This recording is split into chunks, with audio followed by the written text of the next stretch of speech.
Na Prever FM, você começa o dia bem informado.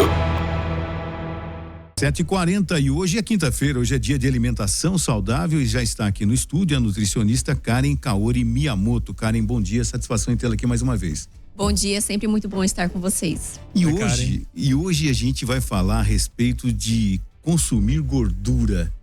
E aí, até que ponto a gente pode consumir gordura, Karen? A gordura, a gente tem que entender que ela faz parte da nossa alimentação. O nosso corpo espera receber essas gorduras, né? Então, o que a gente fala? Que dentro de tudo que a gente come, a gente divide entre os macronutrientes, que é uma divisão inicial, entre os carboidratos e as proteínas, que a gente bem conhece, super fala. Mas a terceira parte são os lipídios, que são as gorduras. Essas são importantes para quê? Para o controle de temperatura do nosso corpo, para a produção, né, precursão de alguns hormônios, para a parte neurológica também a gente precisa deles. Então, uma vez que a gente corta totalmente a gordura, a gente perde, por exemplo, uma fonte muito importante de energia para o nosso corpo. Então, assim, a gente tem que sempre dividir entre os três certinho para a gente não ter problema. Só que o excesso, né, como a gente já bem sabe, ele pode atribuir, por exemplo, a um balanço energético muito positivo. E daí a gente não consegue queimar e pode ter o excesso de peso. Ou, por exemplo, o aumento do colesterol, do triglicérides também. O triglicérides, quando ele aumenta, ele é uma combinação tanto da gordura, mas também dos carboidratos. Por isso que a gente sempre fala, prezar pelo equilíbrio sempre, né? Porque senão essa discrepância vai elevar mesmo. E qual a diferença aí, né? Porque a gente fala muito de gordura boa e gordura ruim. O que é uma, o que é outra? Sim. Conta pra nós. O que é gordura boa? Antes de você responder, hoje em dia, eu pelo menos quando vou no mercado, de repente você olha, tem a gordura saturada, né? E outros tipos de gordura. Tem algumas gorduras que são as gorduras que trazem malefícios, né? Essa pauta eu que propus até, porque eu tenho um amigo em São Paulo que é o Baracate. O Baracate é um senhor, acho que é até mais velho que eu, tá? Mas ele é todo saradão, né? E ele promove isso também. E ele fez essa postagem da necessidade da gente consumir a gordura boa em cima de um estudo que foi feito com milhares de pessoas com mais de 65 anos e um grupo consumiu gordura, né? A gordura boa, outro grupo não consumiu. E o resultado foi que o grupo que consumiu gordura teve um desempenho muito melhor, porque o nosso cérebro, uma boa parte é composto de gordura, inclusive, né? Então, mas só que nós aqui leigos temos dificuldade. O que é gordura boa, o que é gordura ruim? Aquela da picanha boa, fala que é. Aquela da picanha que eu gosto. Eu gostaria muito de falar aquela gordura da picanha pode. Infelizmente, essa é a gordura que a gente conhece como a gordura que eleva o risco, por exemplo, de gordura, de riscos cardiovasculares, né? Esse, na verdade, é o nosso foco inicial. Porque atualmente, no mundo, as doenças que mais matam, que mais levam a morbidades, realmente são as doenças cardiovasculares. E daí a gente divide muito essas gorduras por aquelas gorduras boas, que tem uma cardioproteção, uma neuroação positiva, que são, por exemplo, os ômegas. Que daí deve ser desse estudo, né? Por exemplo, a gordura do abacate. Eles falaram muito aqui do azeite, isso, dos peixes, muitas vezes também. E daí tem a gordura. Essa gordura, ela ajuda a gente em tudo isso que eu falei dos mecanismos positivos para o nosso organismo.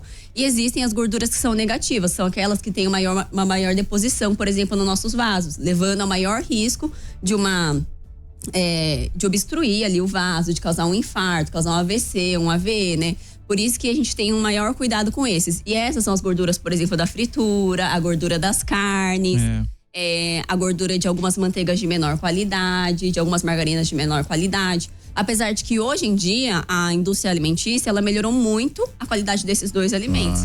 Mas ainda assim a gente tem que tomar cuidado, né? Então, por exemplo, quando a gente vai comprar o azeite a gente sabe que ele é amplamente positivo, que ele tem essa ação tanto cardio quanto neuro, né? É muito importante. Mas a gente tem que escolher uma que seja boa, que tenha uma embalagem escura também, porque ela pode oxidar. Então a gente sempre tem que deixar o azeite tanto longe do fogão, quanto livre de ambientes com muita iluminação, por exemplo. A embalagem influencia na qualidade do azeite? Sim. Então assim, como ela já oxida, uma vez que a gente já compra uma embalagem que ela é transparente, a gente não sabe como foi o transporte, como foi a embalagem. E a gente já sabe que eles não prezaram por uma coisa inicial mesmo, né? Então realmente a gente tem que deixar... informar mesmo a população como a gente vem fazendo, né? Para que a gente tenha menos danos possíveis realmente. Olha, cara, ele colocou aqui que foi dividido em 3 grupos. O primeiro grupo consumia 1 litro de azeite de oliva extra virgem por semana. Fica caro essa dieta, hein? Cerca de 2 colheres de sopa por dia. O outro grupo incluía uma grande quantidade de nozes e um terceiro grupo seguia uma dieta com baixo teor de gordura. O que aconteceu? Quem ingeriu mais gorduras boas teve uma melhora na memória. Quem evitou gordura teve um declínio cognitivo. E mais, o grupo do azeite teve também menos doença cardiovasculares. Então, a gordura, a melhor seria o azeite mesmo? A gente fala desse grupo positivo, que é azeite, as nozes também, sementes. Então, igual a gente viu nesse estudo, ele usou só as gorduras boas. Sim. Daí sim a gente teria o efeito positivo. E a picanha? A picanha tem a gordura ele mais insiste, saturada. Né? Já percebeu que insiste, né? Mas assim, um consumo ali balanceado dentro daquela distribuição, a gente consegue arrumar certinho sem problemas. E por que nós gostamos da gordura da picanha e não gostamos da outra? O que ela tem aquilo ali? Provavelmente muito pelo sabor que ela desenvolve, né? Eu particularmente não gosto, não sei. O Márcio também não, ele não gosta. Ele fala isso, eu tô quase vazando aqui do estúdio. E que nem a minha filha mesmo, o boi tem que estar gritando, tem que estar sangrando Sim. mesmo, né? Bem mal passado e a gordurinha. E aí, não pode mesmo. Não é que não pode, a gente come com mais. Também para comer picanha hoje não pode todo dia mesmo, né? Então, tudo bem. Os novos estudos, eles vêm trazendo cada vez mais que o consumo elevado de carne vermelha pode trazer prejuízos para a saúde. Mas assim como esses estudos, esse estudo que o senhor abordou, que ele é extremamente importante, a gente tem que tomar cuidado como a gente passa para a população. Então, por exemplo, igual esse estudo das gorduras. A gente tem que falar as gorduras positivas advindas de tal alimento. Porque senão a gente fala assim, as gorduras são positivas para nossa dieta, e as pessoas vão comer abertamente, por exemplo, a gordura da picanha. E a quantidade também, né? E a quantidade, ela varia. Se é uma criança, se é um adulto saudável, um adulto sobrepeso, baixo peso, se é um idoso bem, se é um idoso que tem alguma doença cardiovascular. Então, a gente tem uma média que são feitos estudos, e é excelente fazer isso, tem que acontecer mesmo. Mas a gente tem que tomar cuidado como isso passa. Assim como, de uma forma geral, né, a gente tem que trazer também de acordo com os grupos que a gente estuda, com o grupo que a gente aborda. Por exemplo, aqui conversando com pessoas que não conhecem todos os campos, eu, por exemplo, conheço o campo da nutrição, da saúde, mas eu não sei nada de engenharia. Como eu abordaria esse assunto? Seria de uma forma diferente. Entendi. Então, a gente aborda, por exemplo, uma sala de aula para alunos. É o famoso que me explica como se eu tivesse 5 anos. Exatamente. Uhum. Eu preciso dessa explicação para alguns temas. Eu acredito que a gente tem que explicar dessa forma alguns temas também para não ficarem ali com pontas soltas, Sim. né? Entendi. Agora, Karen, eu gosto, por exemplo, de manteiga. Eu não uso a margarina, né? Quando você tem ali gordura de origem vegetal, até que ponto ela é benéfica ou não? Aqui a gente vem assim, com melhor qualidade realmente é o azeite. Em seguida a gente tem o óleo de canola, que também é bom, canola e milho. E em seguida os demais, né? Tá.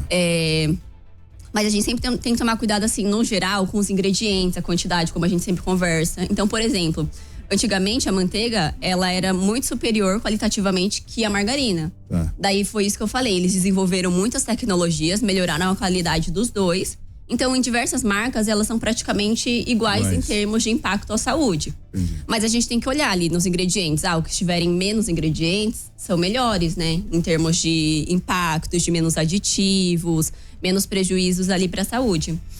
Mas assim, tem como ajustar tranquilamente dentro de uma dieta de uma pessoa saudável esse consumo da manteiga. Porque também é um hábito, né? Que a gente tem.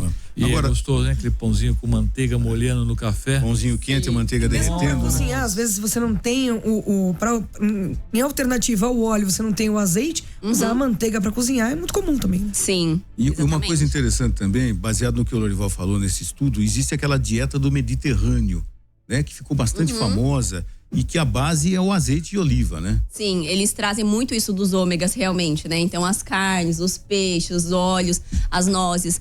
E a dieta mediterrânea, ela é uma dieta cardioprotetora, né? Então é o mesmo caminho desse estudo. Então como as gorduras agem como uma cardioproteção realmente. Então ali eles mostram que apesar de você comer também todas essas gorduras boas, mas eles têm um consumo bem amplo das frutas e dos vegetais. Claro, né? Claro. Então, assim, tudo isso a gente consegue equilibrar de uma forma positiva. Essa dieta é uma dieta amplamente difundida como saudável, assim, para o mundo, né? Muitas pesquisas foram feitas validando que ela contribui para a cardioproteção, para a perda de peso, apesar de consumir essas gorduras positivas. Então, é aí que a gente vê o quê? O foco da distribuição mesmo, que ela faz toda a diferença dentro do nosso habitual, né? É possível você consultar um profissional da área de nutrição como você e de repente o Lorival, que virou um aficionado pela picanha, pela gordura da picanha, ele mudar os modos dele no sentido de comer com mais moderação a picanha e não sentir tanta falta? Sim, com certeza. Dentro do que a gente não tem que afete, assim, no âmbito de saúde, por exemplo, o senhor tá bem, tá saudável, tá praticando atividade física, tem consumido saladas e tudo mais, não tem problema. Até entra naquele campo que a gente falou da última vez, da alimentação social. Então, às vezes, o churrasco é algo muito tradicional aqui do Brasil, é uma coisa muito familiar para reunir, né, as pessoas. Mas assim como eu acredito que o senhor bem faça, por exemplo, num churrasco a gente pode assar também os vegetais, os legumes. O Márcio não tem amigo, você sabe, né? Claro que eu tenho. Como que um cara vegetariano consegue ter amigo? E são melhores amigos. Não tem amigo. Quem convida você pro churrasco? Você não convida ninguém para ir no churrasco na sua casa. Churrasco não. Ninguém vai. Então, eu vou fazer o quê? Mas come um bom risoto, vai comer uma boa massa e assim, e os amigos que me convidam pro churrasco... Massa é perigoso, não é? Não. Mas eu gosto bastante dos legumes assados, vegetais. Mas a massa, fazem toda a diferença. massa, farinha, não é um perigo? Tudo que é branco, pó, açúcar, cocaína, farinha, tudo isso é perigoso. Mas assim, os amigos que me convidam pro churrasco, eles têm a grelha separada, onde posso colocar lá abobrinha, posso colocar outros, a berinjela, posso colocar outra que fica uma delícia também. Até uma cebola grelhadinha. Cebola grelhada, carameliza, abóbora. Batata. Né? Então, assim, trazem muitos micronutrientes que a gente fala pra criar aquele equilíbrio do prato saudável que a gente... E tudo é uma questão de hábito, né, cara? É uma questão de hábito do seu organismo aceitar aquilo e, de repente, desde há mais tempo... Eu era de uma família de carnívoros, né? Meu pai comia carne e tal. Eu mudei até por princípios, né? De fórum íntimo aqui e tal. Eu mudei, já há 7 anos eu não como carne e tal. Respeito, não sou daqueles que, de repente, vá no restaurante almoçar com um amigo, ele pede um filé. Ontem foi almoçar com meu filho, eu pedi um risoto. E ele pediu lá um filé. Sangrando. Não, mais ou menos sanguinolento, né? Eu cheguei e falei, senta aqui, eu fiquei comendo, olhando pro outro lado, entendeu? Mas assim... Eu tô lembrando, Marcos, um grande amigo, Jairo Suman, que tem aqui, o Village, ele não comia frango de jeito nenhum, porque quando ele era criança, ele tinha uma galinha de estimação.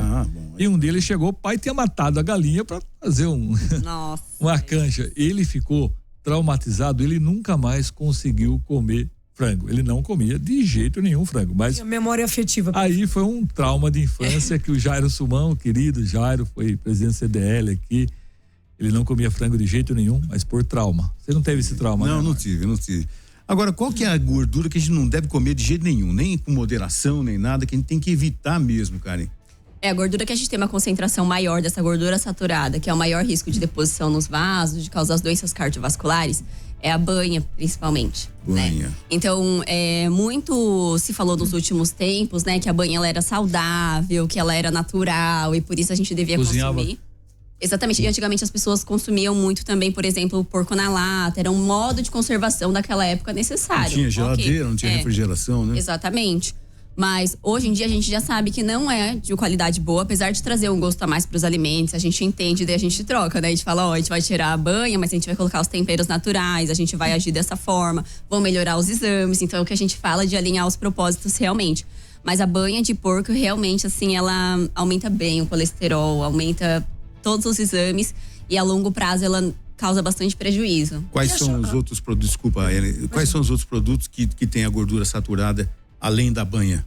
Os industrializados também, as carnes gordurosas também, mas principalmente assim, os industrializados que a gente sabe que são fritos, né? Que, por exemplo, as batatinhas, esses que a gente das tem. gorduras trans que a gente vê na embalagem, né? Também as gorduras trans. Então, assim, a gente tem nas bolachas. E agora eles têm esse aviso, né? Também do excesso. Existe um limite que a gente possa consumir? Olha. Sim. E esse limite, ele é variável de pessoa para pessoa, que nem o Márcio, que é um pouco mais pesado que eu, pode consumir mais do que eu, não? Eu tenho 83 quilos. Para. 83 quilos, 1,77 m. Tá bom. Imagina, é verdade. Mas na proporção você é mais gordo que eu, porque eu tenho 1,85 m e tenho 85 quilos. Tá certo. Tá? Você tá mais gordinho que eu, não me contrarie. Mas ele pode consumir uma quantidade menor ou maior que eu, ou, né, a Ellen, como que é isso? Muda de homem para mulher, não muda? Muda de homem para mulher e mais por faixa muda etária, de homem realmente. Pra mulher também? Sim. Por quê? Dentro do que a gente tem de geral, por exemplo, a mulher age de uma forma completamente diferente do que o homem. De composição corporal, de produção hormonal, de gasto energético. Então, assim, o sexo é uma das diferenciações bem importantes que a gente tem. Outra, por exemplo, a gente divide de uma forma geral, são as pessoas que a gente chama de... Ai, me fugiu a palavra. Que são as pessoas caucasianas, né? Que são as pessoas assim. E os asiáticos. Porque nisso a gente encontrou maior diferença. As pessoas asiáticas, elas têm uma diferenciação entre a metabolização, o gasto energético. Então, as pesquisas de muitos anos mostraram essa diferença. Então, a gente vê que homem e mulher tem diferença para tudo. Para prescrição de remédio. Eu vou falar o que a Anne disse. O que uma pessoa que tem 5 anos como eu, como é que eu consigo identificar qual é a quantidade? Então eu tenho que contratar uma profissional e ir com ela no supermercado para fazer compra. Não, isso você compra, isso não compra, isso pode, isso não pode. Não. Como é que eu chego nessa conta? É de levar a sacola, hein? E a sacola Ecobag, é retornável, porque senão chegou lá tem que comprar outra. O principal, assim, é conversar mesmo com o profissional para ele entender todo o caso. Porque, por exemplo, se eu chegar para uma pessoa que é super ativa, nunca teve nenhum problema de vaso, nem coração, eu falo uma quantidade, ok. E daí eu chego para uma outra pessoa que tem um excesso de peso, já teve um infarto, tem um hábito alimentar negativo, eu falo a mesma quantidade, o impacto vai ser completamente diferente. Então o leigo não vai conseguir fazer essa conta no balcão do supermercado. Não, passa com um profissional, ele vai montar seu plano alimentar, ele vai explicar diante da sua situação o que você precisa e te ajudar. Os meus pacientes, eles desenvolvem bastante autonomia, eu libero uma lista de compras também. Hoje, vários softwares fazem isso, né? Então, a partir do plano alimentar, eles mostram assim, quanto que você vai comprar de cada coisa. A gente explica, não quer comprar a manteiga, então qual a opção de comprar, por exemplo, a margarina? E é possível ser feliz fazendo tudo isso? Sem dúvidas, com certeza, na verdade, mais feliz. Porque a saúde, eu acho que é o principal sinônimo de liberdade e de felicidade. Porque a gente conquista muitas coisas para atingir nossa felicidade, mas se a gente não tiver saúde, é um limitante que a gente não tem que fazer. Sem saúde você não faz nada, você fica limitado realmente. Exatamente. E um detalhe, a gente tem percebido, inclusive numa cidade com 150 mil habitantes, que é Botucatu, que nós temos hoje restaurantes, né, que fazem uma comida sem a ingestão de carne, né, muito interessante. Qualquer dia a gente vai trazer aqui na cozinha da rádio. Tem gente trazer na cozinha da rádio. Tem movimento lá? Tem? Claro que tem. E cada vez mais, ontem mesmo eu fui num deles, que eu tive que esperar, inclusive, para poder entrar. Vamos fazer qualquer dia na cozinha da rádio, eu sei que é um plano antigo seu, de trazer aqui um chefe de cozinha. Nós temos uma cozinha aqui, é um sonho nosso, ter um programa culinário. Tá? Seria ótimo. E trazer os nossos entrevistados e pedir para que ele cozinhe alguma coisa. E a gente fazer é um sonho nosso. Ou de repente trazer um chefe de cozinha cada sexta-feira, né? Que traga pratos diferentes, com carne, sem carne, pratos vegetarianos, pratos veganos, que hoje aumentou em Botucatu, né? Hoje você tem opções em Botucatu e é muito legal. Tô falando de Botucatu. Imagina o Lorival que tá toda semana em São Paulo, que mora lá, as opções que você tem numa metrópole como São Paulo. Isso é muito legal. Eu passei essa semana de férias com a minha filha lá. Filha, o que você mais gostou daqui? De comer. Nos restaurantes. Porque ela queria, inclusive, eu também, olha, que interessante. Eu tô com um pouco mais de 60, quase a idade do Márcio. E minha filha vai fazer 10 anos. E ela quis comer num restaurante coreano. Né? Eu falei, olha, você com 10 anos tá tendo experiência que eu com 60 nunca tive. Isso é legal. E aí nós fomos num restaurante coreano. E a base deles é carne também lá. Pelo menos eles põem, tem um tipo de uma churrasqueira na mesa. Interessante, ele traz vários tipos de carne, você vai colocando ali, e é carne também. E aí, como é que fica? Mas eles consomem bastante verduras também, que eu sei que vem. Eu sou super fã da comida coreana, minha mãe pela primeira vez que eu comi, pra você ter uma ideia, em 60 anos eu nunca tinha comido. E aqui não tem, né? Uma comida coreana. Não tem. São Paulo tem aumentado bastante, né? Tem um movimento bacana. Tá na moda também. Exatamente, agora com a vida dos até porque as crianças agora estão com esse negócio, né? Exatamente. Mas é o que a gente falou do multiacesso a culturas que vem facilitando cada vez mais, né? Esse conhecimento e a exposição a diferentes alimentos. Sim. Bom, 7h59, Karen, mais uma vez obrigado pela sua presença. Cara, agora prepara para um próximo programa para conversar, né? Já que dentro dessas dietas, quanto que eu posso beber? Tá? Pode ser. Porque se fala que olha, o vinho e tal, porque eu vejo algumas pessoas, e tem uma grande amiga minha que eu liguei para ela esses dias, que é aniversário dela, o que a senhora tá fazendo? Como, senhor Lorival? Estou bebendo. Mas bebendo o quê?